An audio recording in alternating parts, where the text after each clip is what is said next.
sweet it is. Welcome to the Deadology Podcast from Pencil Hill Studio, New Paltz, New York. I'm your host, Howard Weiner. This is Season 2, Episode 22 of the podcast. Today is June 7th, 2024, and that means we're 9 days away from the anniversary of an amazing show 42 years ago, Music Mountain, on June 16th, 1982, and that will be the theme of today's show. Also, the opening clip was the How Sweet It Is from Music Mountain. So this is the quest for Music Mountain. Next week, we're going to do the 50th anniversary of the awesome Des Moines, Iowa show from 1974. So that's why we moved this up a week to get the Music Mountain show in. And joining me to discuss Music Mountain this week will be my friend and very talented musician. His name is Perry Paletta. He was there at Music Mountain as was I 42 years ago. And me and Perry returned to Music Mountain and found the Music Mountain stage on the 40th anniversary. That was June 16th, 2022. So we're going to talk about all the great performances and what it was like returning to the actual stage 40 years later. So Music Mountain, what in the world makes this such an immortal and revered Jerry Garcia band show? To me, we're going to go into that in detail with Perry, but just a couple of quick thoughts on that. The transcendent performances. Without a doubt, this is one of the great shows. Garcia was on fire all night. In my book, Positively Garcia, Reflections of the JGB, I ranked this as the third best Jerry Garcia band show. And I think most people would agree with the assessment that it's one of the bests. So right off the bat, that's going to make it a immortal, much beloved show. The taper, Jeff Silberman, that was the tape that circulated back in the day. And this was regarded as one of the great audience tapes of all time. So that was definitely a factor. Everybody was loving the Music Mountain tape. Mr. Silberman put himself into Jerry Garcia band history, went out there and recorded the show that day. And just such a awesome recording, better than a soundboard. Hard to imagine, but it's better than a soundboard. And then also one of the top Grateful Dead photographers out there, Jerry Garcia band photographers through the years. Bob Minkin was at the show, and he took some awesome photos that really captured the vibe of Music Mountain. Great pictures of the band. He even got some audience shots in. You can go to his website. They're available for purchase. I have a couple of those photos in my book, Positively Garcia. So everything about this was memorable, and what a day it was. Another thing that plays into the whole Music Mountain mystique and folklore was the brief, fleeting life of this venue. The first show there was July 26, 1981. It was Foghat. And the last show was a Ted Nugent show, which was about 2 months after the Garcia show. And there was only 8 concerts there at this place, which was located next to the Avon Lodge. So it's like that. This place, Music Mountain, was almost built just to immortalize this Jerry Garcia band show. That was its purpose in being there. But what a great venue it was. And this show just had such an impact. It was a tape that was always in my car. Jerry Garcia Band 6/16/82. That cassette tape got played so much. I had to get new copies of it because I just wore it out. And my quest for Music Mountain began in 1992. 10 years after the show, I was a traveling salesman at the time. This is what happens if you tour with the Grateful Dead and Bob Dylan instead of going to college class. I became an insurance agent, and I was and I don't regret it at all, man, because I got more education out on the road with the Dead than I ever could have got at New Paltz University or any college. But it's 1992. I'm passing a sign on Route 17 that said South Fallsburg, and I'm like, hey, man, I got to stop off and see if that Music Mountain venue's there. I got to take a look at it. And I talked to some locals, and apparently they don't do concerts on Music Mountain anymore. They built some condos. So I was under the impression that the stage wasn't there anymore, but they pointed me in the direction of where the concert was. I pulled my car over, tapes in my car. I listened to the first set, had a great time, left, and I thought Music Mountain, the stage wasn't there. There was nothing to see. That was it.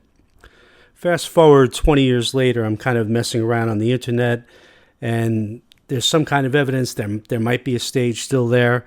So at this point, I'm living in New Paltz, and I say, hey, let me return to New Paltz.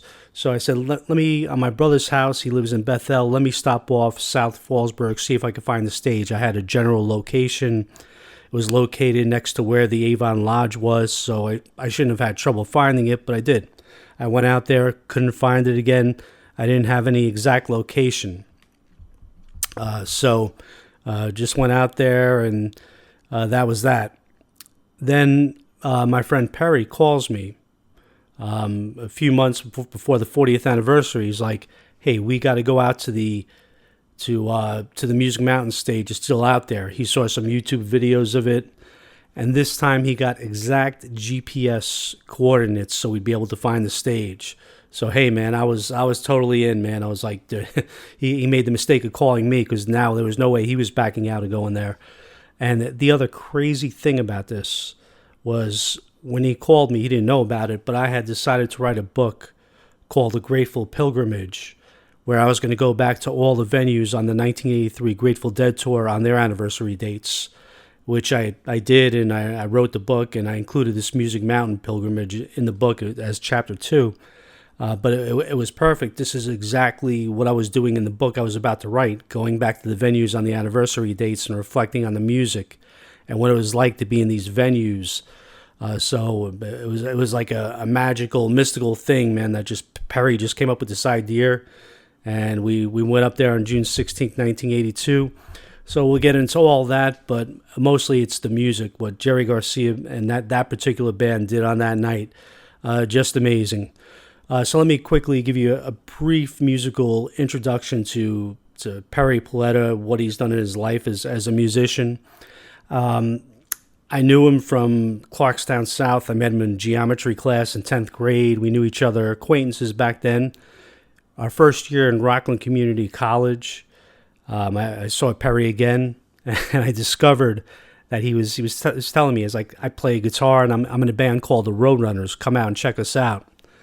And I did, and they were pretty amazing for like a band that was just starting. Everybody in the band, Jay, Alex, it was all their first go round playing in a band, but they were damn good. Like they would play a Jack Straw and be pretty ripping, raw, but very hot. So the Roadrunners were around for a year or two. They morphed into the Lost Boys. Add Chuck Chesler on keyboards and Craig Coyne on rhythm guitar. And these guys became a very popular band in the Rockland County, Westchester, New Jersey area for many years. So throughout the end of the 80s into the 90s, they opened for B.B. King, Hot Tuna. They became very popular. They were pretty much a Grateful Dead cover band, but they didn't consider themselves that. They played a lot of different music. The Lost Boys, and then, like any band, they broke up and went their own ways. And then Perry, when he became interested in playing mandolin, and after a couple of years, he became very accomplished, great mandolin player, and he's played with so many bands through the years, but his kind of mainstay band is McMule. Great bluegrass band. Seen them so many times. I'd recommend going to their website, Google McMule, check them out.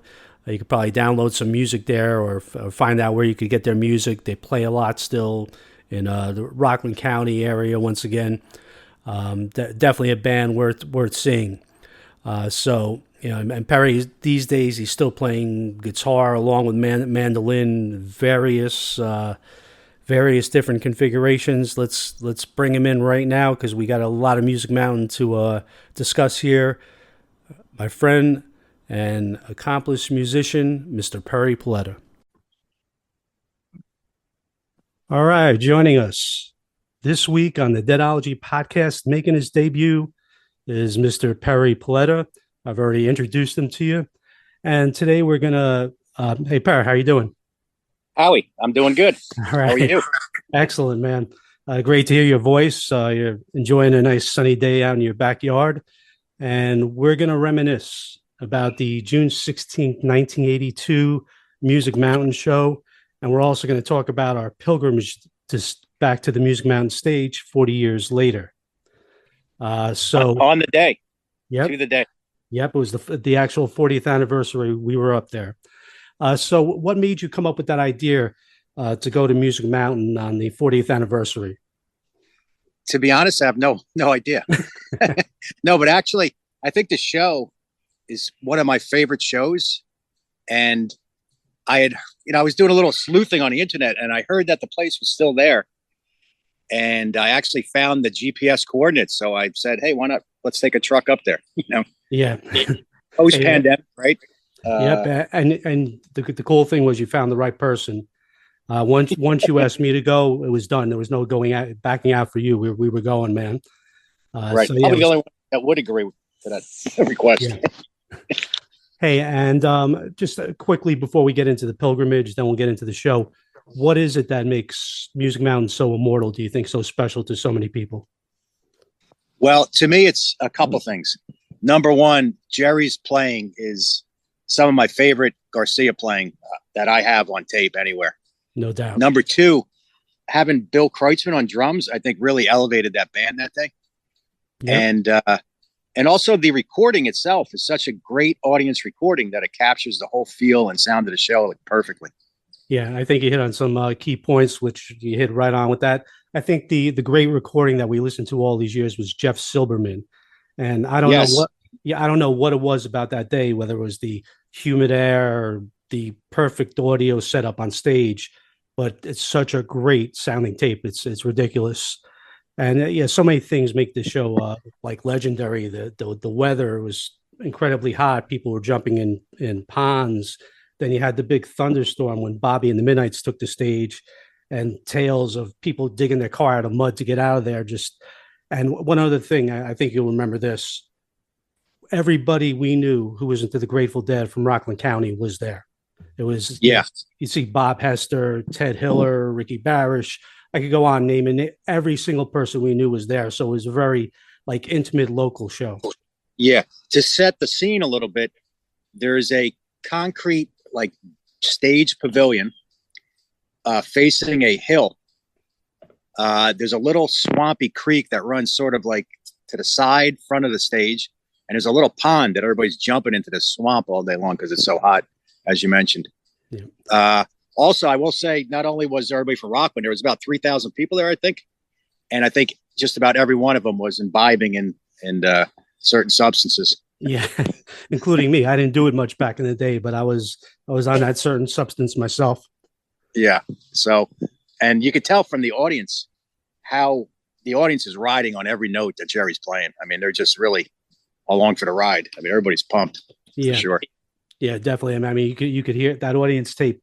It's like a perfect mix. You don't need to do a soundboard matrix with the audience. As it is, that audience tape is the coolest thing ever.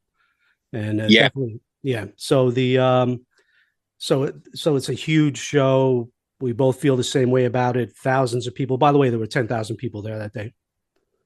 Oh, it's 10,000. Wow. 10,000. Yeah. So they packed out. They had 8 concerts at Music Mountain. And that's obviously one of the other things. It was a fleeting period of time. There was only 8 shows at Music Mountain between 81 and 82. And the one that had the most people was the Garcia band, Bobby and the Midnight show. So yeah, we the morning of June 16th, 2022. That's where we're going to make the pilgrimage on the 40th anniversary. Perry, I think you had a parent teacher conference or something. Yeah, I don't remember. I probably had something. I do remember. This is a strange story. I'm driving up the thruway, the New York State thruway, and all of a sudden I look down at my gas tank. I'm just about empty. I pull off an exit in backwoods Catskills, and I'm going for miles and miles on fumes, and there's no gas station in sight. Finally, I see a gas station. I pull up to it, and I realize this is the very gas station that we stopped at before the show. Wow. It was unbelievable. That is, you must have told me, but I was so caught up in the moment of the 40th anniversary. I forgot that story, man. That is pretty amazing. Yeah, I mean, I just made it. Wow. Did I get I'm glad I didn't have to rescue you. You know, I would have rescued you, but I'm glad I didn't have to do it.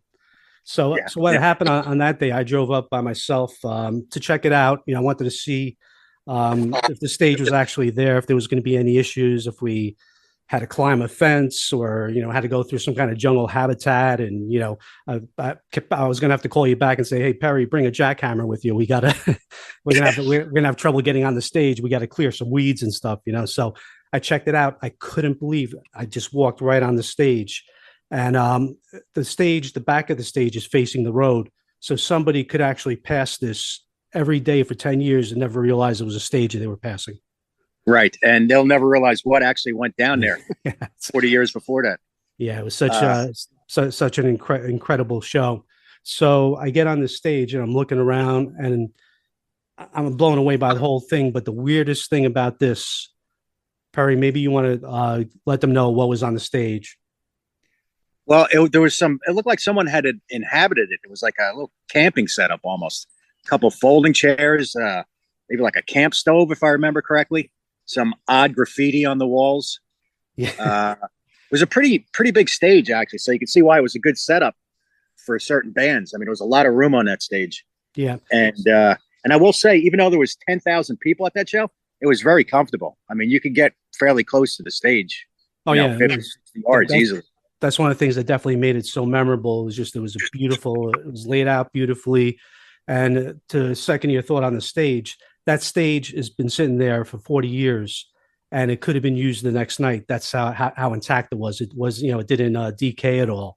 It was a very well-built stage. Everything else decayed. The hotel to the next to it, it was next to the Avon Lodge.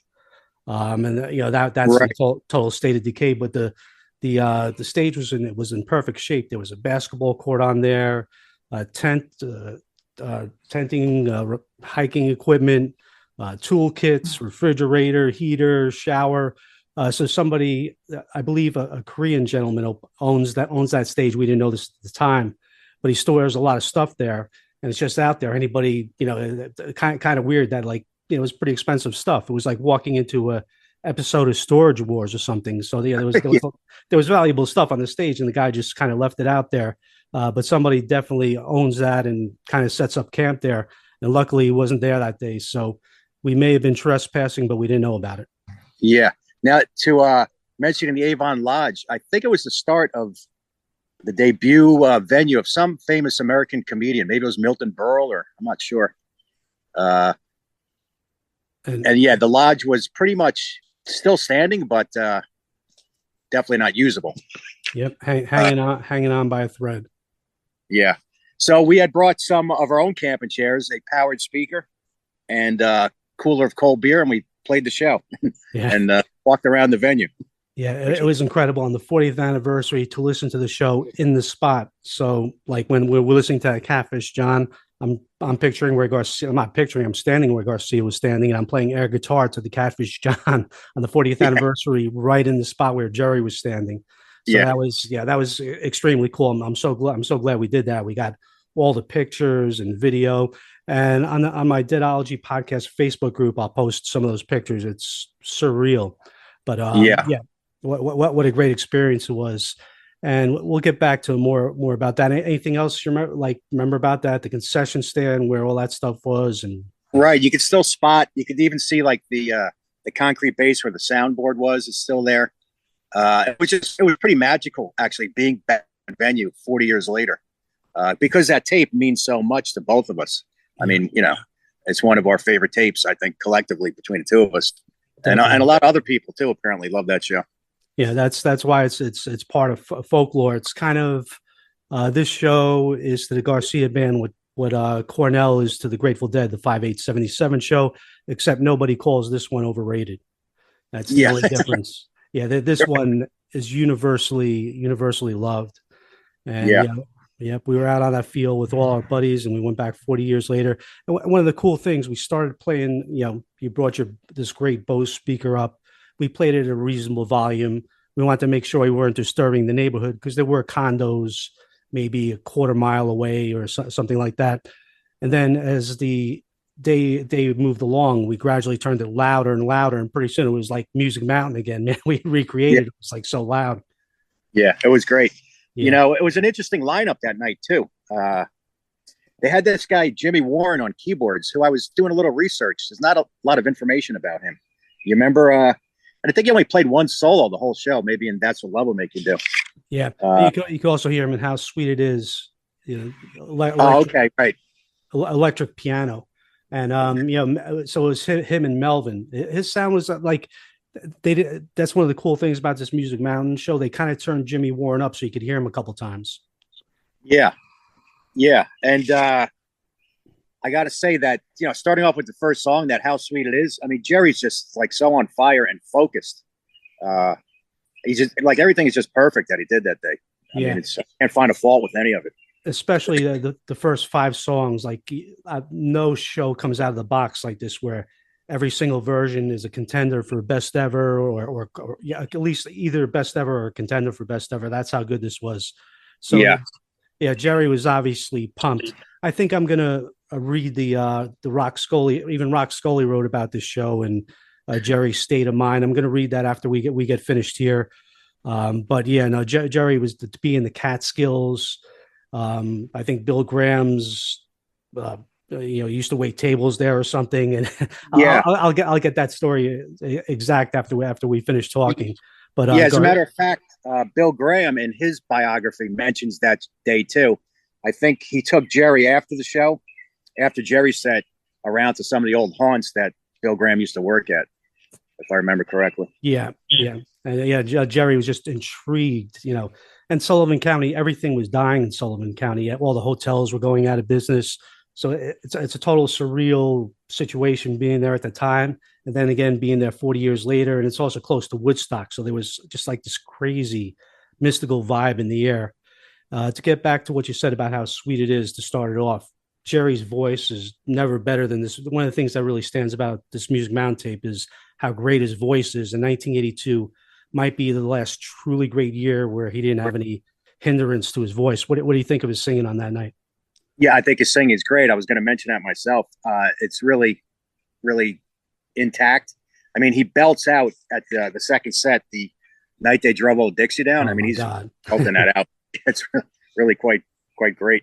Yeah, man, it gives you chills. He was singing so great that night. And just to move back to the How Sweet It Is Catfish John opening, that's so commonplace. It's been done so many times, and sometimes the Garcia band will use that as a warm up. How sweet it is. Here we go again. On this night, it was like the most important presentation of all time. That's the way they approached everything. It's so unusual to have like every song right at the beginning just be so on. It was if Jerry had warmed up for an hour before the show started. It was like that tight sounding. Yeah, I mean, you could tell he was totally into it that day. I mean, it's just on fire. I mean, there's no other way to put it.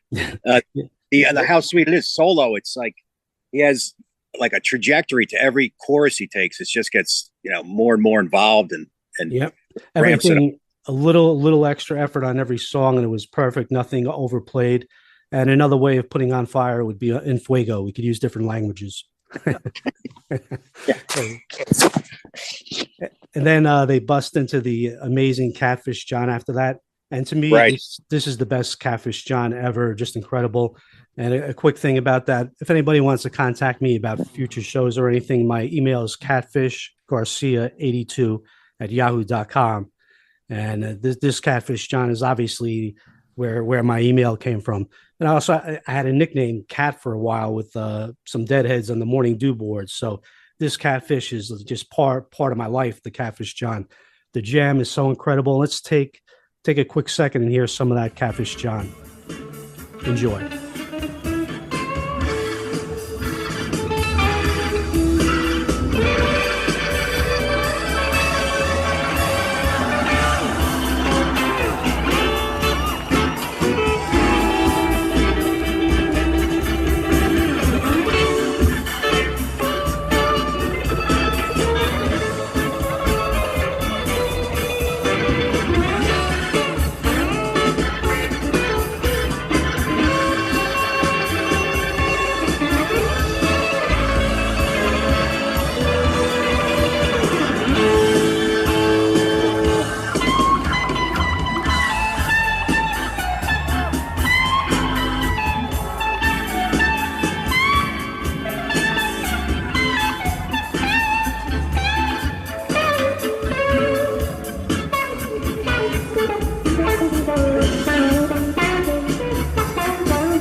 beautiful,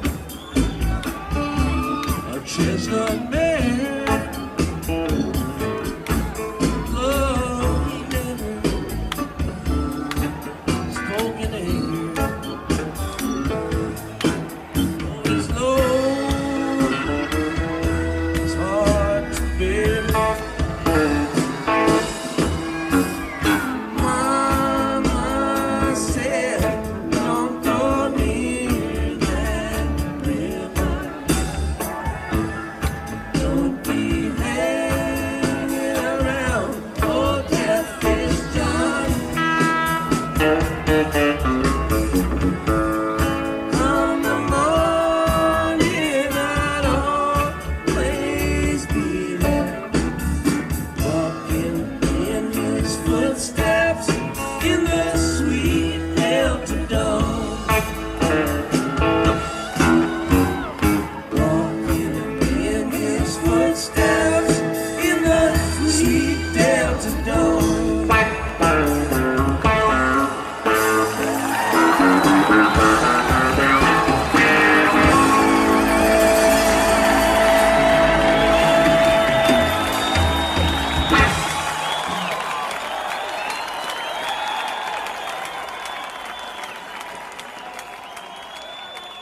All right, there it is, the incredible solo, Melvin Seals and Jerry doing that little chord shuffle, and then Jerry just going off and exploding. Man, what do you think of that, Catfish John? I mean, it's incredible. First of all, I mean, sort of the lyric imagery is sort of the way the venue was with that river there and the the little stream by there, and I mean, he just keeps turning that one over too. And I gotta say, the whole show, the tone on his guitar, he gets a lot of different sounds throughout the whole show, and that's some of the best Catfish tone I think I've heard. I mean, it's my favorite Catfish. Oh yeah, Sure. definitely. Yeah, you could even hear it from like when they're breaking into it, and he's just doing the warm up. There's just something about it. It's so juicy, and they haven't even started playing the song yet as he's doing the warm up licks for it. Yeah. One other thing, we were mentioning some of the personnel in the band. The backup singers, they're probably the least famous in Garcia band history, but they're my favorite because they were just such a nice compliment. They never seemed to step on Jerry at all. It was Ezra Mohawk and Liz Stiers. I think I'm correct on that if I pronounce their names correctly. Julie Stafford and Liz Stiers. There we go. Julie Stafford. I'm glad. Yeah. Now, go ahead. I was going to say my research to Jimmy Warren. I think somehow he was related to Liz Stiers somehow, believe it or not. Wow. And they were only in the band for like a year or so, right? Maybe 18 months, 16 months. Yeah, they came on around the same time Melvin came on. And eventually I think this is kind of like close to the end of the run for Jimmy Warren. Right. Didn't we? We saw a show a couple weeks after at the Capitol in Passaic, New Jersey. Yeah. That might have been his last show. Oh, it was? Okay, cool. That probably makes sense because that was the end of the tour. Those were pretty hot shows also, the Capitol Theater. John Scher always bringing Jerry and the Grateful Dead in there. And then after the Catfish, we got That's What Love Will Make You Do, another outstanding version. I think I might have one or two that I think are hotter, but once again, there's like a perfection to everything here on this night, man. Just like album perfect. Right. No mistakes, no nothing. That's great. Yeah. Really great. And then the fourth song, we got Valerie. And this is definitely the most underrated Garcia Hunter composition. I freaking love this song. I know you do, but tell the audience what you think of Valerie. Well, it was on the album that came out at the time, Run for the Roses, I believe. Yeah. So it was a fairly new song. Yeah, and we liked it right out of the gate. It had that great opening riff. It was a cool blues, but with a little twist. It was a blues with a little twist. And Jerry belted it out, as he did everything that night. Yeah, it was just a great song. Yeah. Underplayed. I think, good. I believe it was, underplayed by Garcia. I wish I heard more. Oh, definitely. Just when they came out with the new album, they played it a lot. It quickly became a favorite of mine. Like at Music Mountain, I'm not even sure I knew the song. By the next night in New Haven, they played it in New Haven the next night. The craziest sick version of Valerie. And it's a perfect little blues tune. It's great lyrics. It's got the one jam. There's no one in, Garcia would do the one jam, then he'd have the Melvin Seals in the middle, then they would do a chord shuffle. This is just straight out blues, like 4 rounds. And it was always so potent, man. I loved the tune. And after after the coma, he never brought Valerie back. He had to relearn a lot of stuff. That's just, unfortunately one song he left behind, because it was always a winner. That song, man, it was great. And, yeah, definitely underrated. And then we're coming into the 5th song here, and this one is just, when you talk about the perfection, it's Let It Rock, just the rhythm and the. I hear it. I'm like, how did they start the song off like that? It's just in such a groove right away. And then Jerry takes the first jam and does like 4 rounds, and it's just perfect mathematical playing from Jerry. So let's give that a listen. And Perry, if you can, we'll share your comments on Let It Rock. Enjoy.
Jerry doing justice to some Chuck Berry there.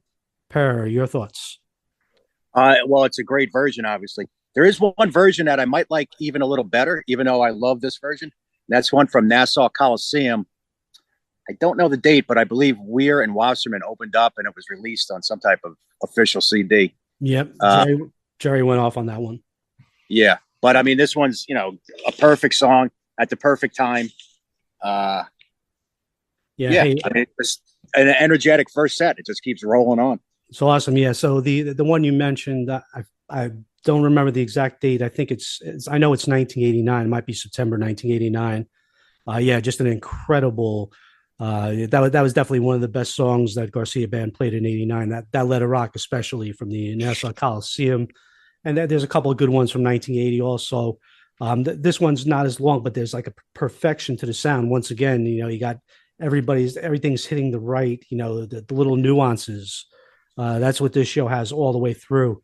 So through 5 songs. You can't get it's a typical kind of Garcia band show, but you can't get a better start to a show. Jerry, it was just so on. It was incredible. And then even the last song's as good as it could be for the time. Deal was the last song of the first set. Right. And, it's interesting because that there is even 2 sets. Because typically back then we would see Garcia band and there would be an early and a late show. So they would empty the venue out and then you'd have to buy another ticket and see the late show. Here we get to see 2 sets for the price of one. Yeah, that was when there was an early late show, you would almost always get 1 set. Sometimes it would be a 2-set late show, but the early show was always 1 set. So we caught the beautiful 2 sets right before the rainstorm. Jerry might have played on this night, but like a huge rainstorm was coming in. So we got the break, and set 2 kicks off with Roadrunner. And it's one cool fact about that. You were in a band, the Roadrunners at the time. Is that where pretty much you got your name from this song? Yeah, probably. And the way that kicks off the second set, it's so joyous, just like that whole afternoon was. I mean, it just fits the mood of the place. Unusual second set opener for sure. Money, who needs it? I live a life free and easy. Yeah, talking about the open road, and it was just the perfect set opener, and everybody, you could tell the audience was just all over it. Yeah. And Road Right, unusual for it to open up set 2, so that was a very cool opener and a great version. I think I got a couple from 1981 I like a little better, but when we're talking about the song not being the best here, it's still top notch, better than 90% of the versions that you'll hear. So a great start to set 2. I'm a Roadrunner baby, and then we're going to the Cats Under the Stars album for another, I think, underappreciated Garcia Hunter composition, Love in the Afternoon. Yeah, and this is just an unbelievable performance. I mean, right from the get-go, Jerry's guitar playing is just fantastic. I mean, his leads, his singing, and his comping when Melvin takes a solo, the stuff he's doing behind Melvin is just unbelievable. Yeah, really unbelievable. By the way, I kind of like the stuff the birds are doing behind you. I could hear some birds singing in the background, man, and approval. That must be Jerry chiming in. Yeah. Hey, so the Love in the Afternoon it's my favorite version, definitely. Jerry singing is just like, oh my God, it's just like, right from the heart, man, just as perfect as he could be singing. Right. So early in his career, he was a good singer, but I think as you grow, you're 15 years into performing, you're going to become a better singer, even if your voice starts to betray you. I think from 1983 on, he was a little compromised singing. He would break through and have great moments, but that's why I love this tape. This is like one of the last true start to finish brilliant vocal performances of Jerry's career. And this Love in the Afternoon is freaking brilliant. I love it, man. And even like you're saying, it's weird. It is kind of like a reggae shuffle, but in California, cool kind of reggae thing. It's not like a Jamaican reggae thing. Right. Yeah. And, it's at this point of the day, it's in the afternoon, actually, when he's playing this. I'm not sure when the show kicked off. Was it like 5 o'clock or so, maybe? 5, 6 o'clock, but it's June 16th, so the sun's going to go down like 8:39. So it was right. the longest day of the year. So it may seem like the afternoon. It may seem like the afternoon to Jerry also. Yeah, well, what was late afternoon, early evening, whatever you want to call it, but the sun's still shining when he's playing this. Oh, definitely, man. It was just such an incredible night. And then, actually, before we get into the big, heavy jam of the evening, let's hear a little bit of that Love in the Afternoon.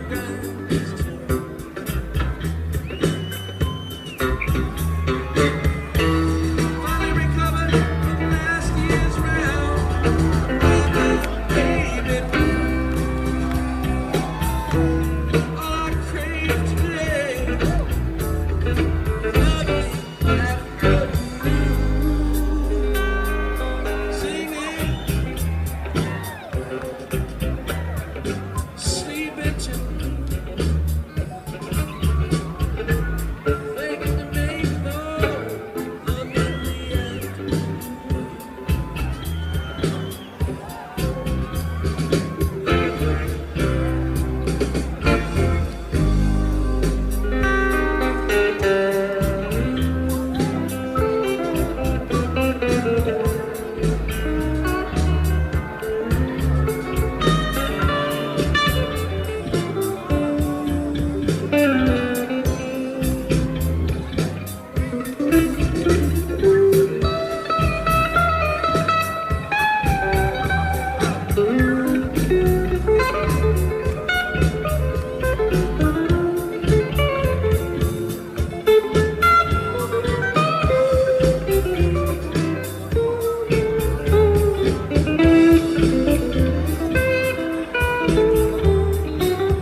that amazing number from the Cats Under the Stars album.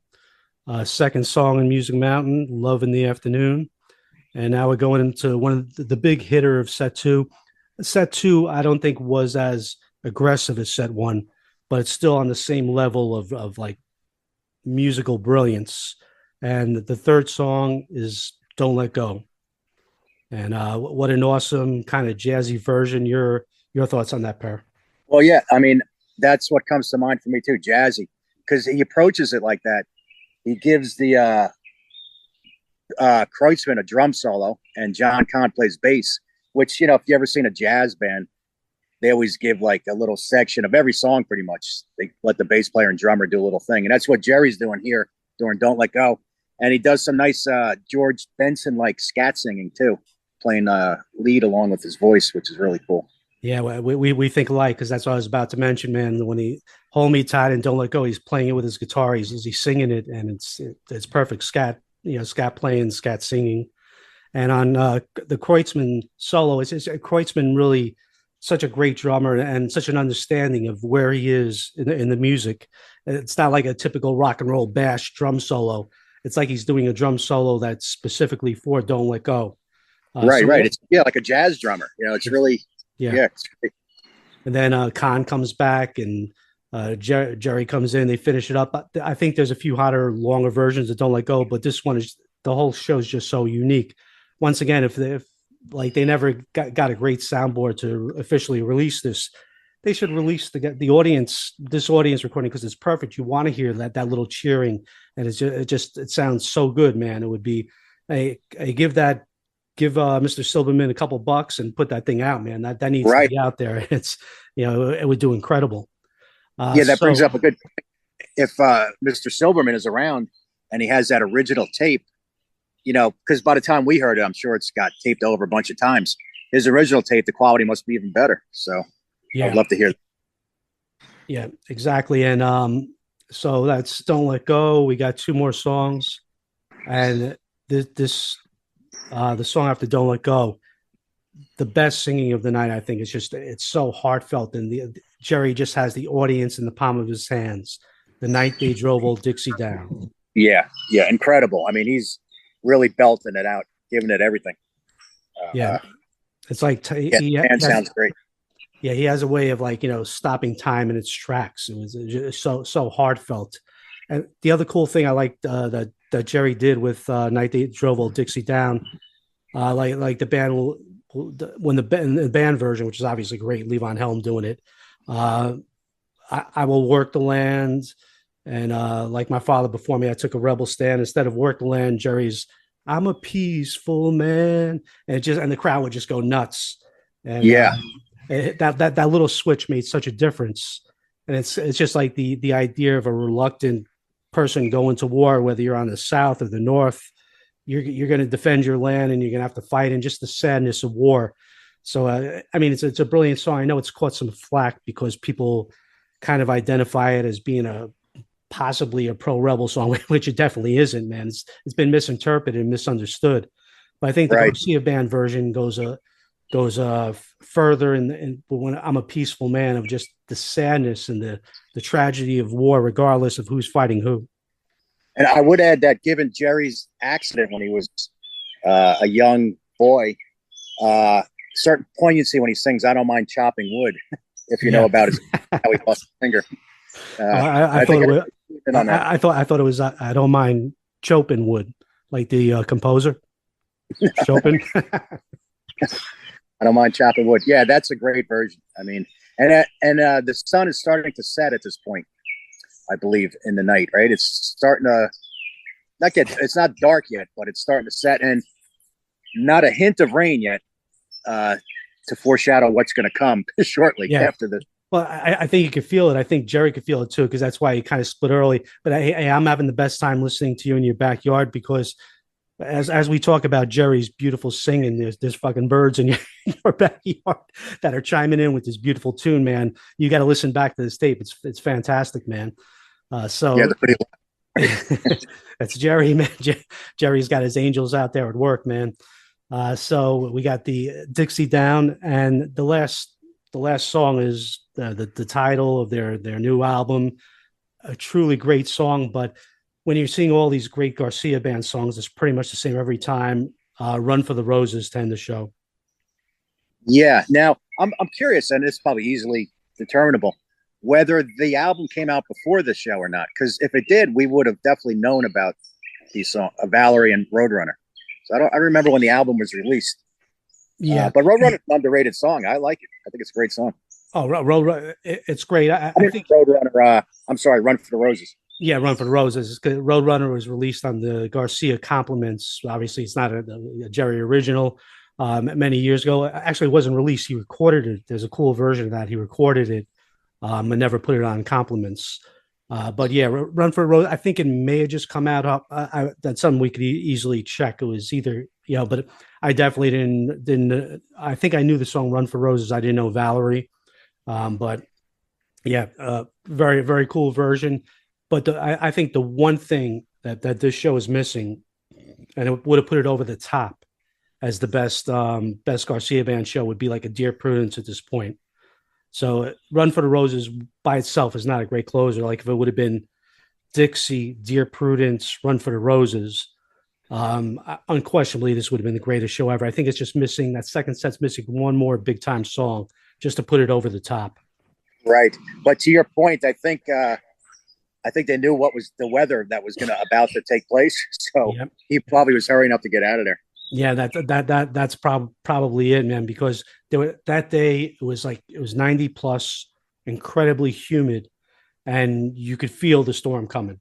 And Garcia was like, let me get the hell out of here. I had a great night. Let me get back on the bus, go do a tour of the Catskill hotels with Scully and Steve Parrish. I'm assuming Parrish was there. Let me go hang out with those guys, do my thing, have some fun. He killed it. He knew it. And no reason to drag it on. He was glad he went first that night for sure. Yeah. Now that brings up a point.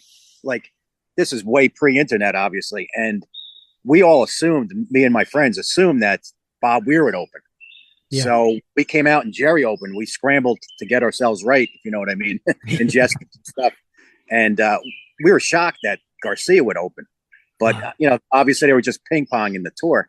But back then, unless you heard a rumor, you had no idea about this stuff until you actually, The only way we found out was by talking to people in the parking lot who might have been at the show before. Right. So hey, we got a couple of minutes left on the Zoom call. Time flies by here on the Deadology Podcast as you reminisce about these great shows. So I think we definitely have to give some respect to that Bob Weir show. Now, let me tell you where I was that night. I'm with Doug Schmel, and obviously a guy who's been on the podcast a bunch of times so far. We split right when that rain hit. We didn't stay for a lick of Weir. And back in those days, I was so Jerry-centric, so Grateful Dead. Anything that, could have been Bob Weir and the Bobby and the Midnights, anybody, it doesn't matter. I was splitting. But that rain came the second Jerry left the stage. It was like a monsoon. We had trouble. Right. We had trouble getting out of that mud, and the rain had just started. What was it like at the end of the show? Well, just Jerry waves goodbye. He says, thank you, goodbye, waves to the audience, and then it starts trickling. And then it just starts pouring. And it was just a deluge. A lot of people stayed for the show, though. I mean, I stayed for the entire show. And it just never stopped. It just poured rain. And in Weir's band, and I had known at the time, Weir's band, he had Billy Cobham on drums and Alfonso Johnson on bass. Like two fantastic, players. Right. And that band was a super tight band, Bobby and the Midnights back then. Oh, definitely. Who's the guitar player again? Bobby Cochran, who is the nephew of Eddie Cochran, who wrote the song "Summertime Blues." Yeah, great tune. Hey, yeah, the Bobby and the Midnight Show. I went to the Re-Listen app. I looked it up, Music Mountain, pulled out that show. It's incredible, man. It's so good. If I could go back in time, I would have stayed for that show and got soaked, because it's all praise to Bob Weir for that, because that Bobby and the Midnights band was great. I would actually rather listen to that tape than a Dead and Company show. Right. Now, but besides the stream in front of the stage, there was a huge river behind the stage. I believe that overflowed, and there was, hundreds of cars that were stranded and stuck at the end after Bobby and the Midnight Show. For some reason, I was with my buddy Alex. For some reason, we were able to get his car out. I don't know. He just might have parked on a high spot or something. We had no trouble getting out, but it was like cars. It was like Armageddon. It was cars everywhere, stranded, people walking, and back then. Weird, like a mini Woodstock. You're only 15 miles from Woodstock, but this was like the Jerry Garcia band version of Woodstock. Such a beautiful, triumphant, all-time memorable show. But also the hell of getting out of there with the rain and the mud. Right. Back then I think you and I were probably 19 at the time that we're going to the show. Yeah. We're not to Rockland Community College at the time.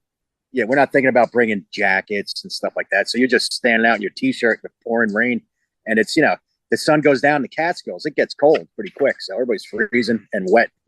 But enjoying the show anyway. Hey, you were standing out there. I was in a yellow Cadillac on my way back to Rockland County with Doug Schmell. It was like we got the hell out of there right away. But yeah, like I said, I wish I could go back in time. So that was certainly. What was the Bobby and Midnight album? Do you remember the name of that at the time? I can't. I think it was called Bobby and the Midnights, maybe right. Self-type. A lot of cool stuff. They played so great. He did some stuff from his earlier album, Bombs Away, Easy to Slip, Josephine. But all these songs were just, I love listening to that weird tape from the show. Yeah, there's a great Big Iron on there from Kingfish Days. Right. That's good. Bobby Cochran's tearing it up on guitar. He's still around. I think he's still alive. He was a really good guitar player, that guy. Yeah. Hey, I was surprised to hear how great when I pulled out that Bob, I was like, what kind of fool was I? I should have been there, but I was so Garcia centric at the time. As soon as Jerry's done, I'm done. I'm moving on. We had to get to New Haven for the next night in the Garcia band. So Perry, it looks like I got about a few seconds left. Thanks for joining me here on the podcast.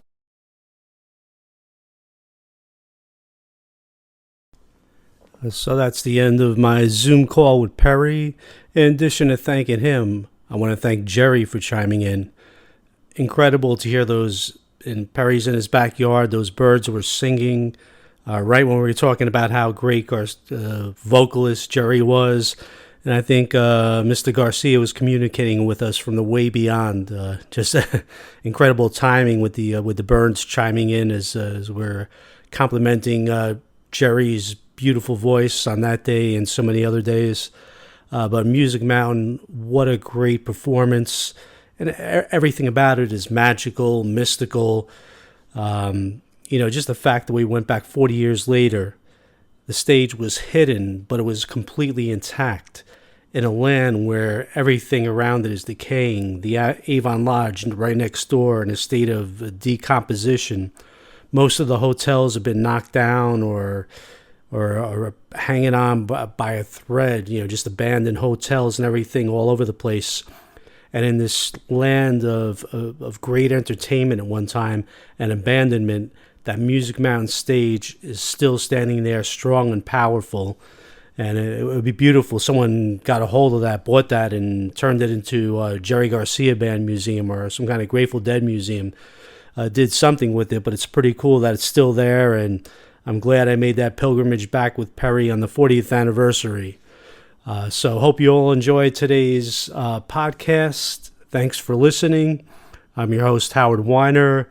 Once again, just to plug my two books, The Grateful Pilgrimage, which I wrote a chapter on going back to the Music Mountain site. That was chapter 2 in that book. And Positively Garcia, Reflections of the JGB. My third chapter is on the third ranked show of the best Jerry Garcia Band shows, which is Music Mountain, obviously. Another chapter on the music and the performances in there. And what a night it was. It's going to live in Jerry Garcia Band folklore, immortality, Music Mountain. My website, tangledupintunes.com, and my books are available on Amazon. Next week, Doug Schmell will be back on the podcast, and we're headed to the Iowa. Build it, and they will come. The Grateful Dead in Iowa, June 16th, 1974, a 50th anniversary tribute to that show. Peace out.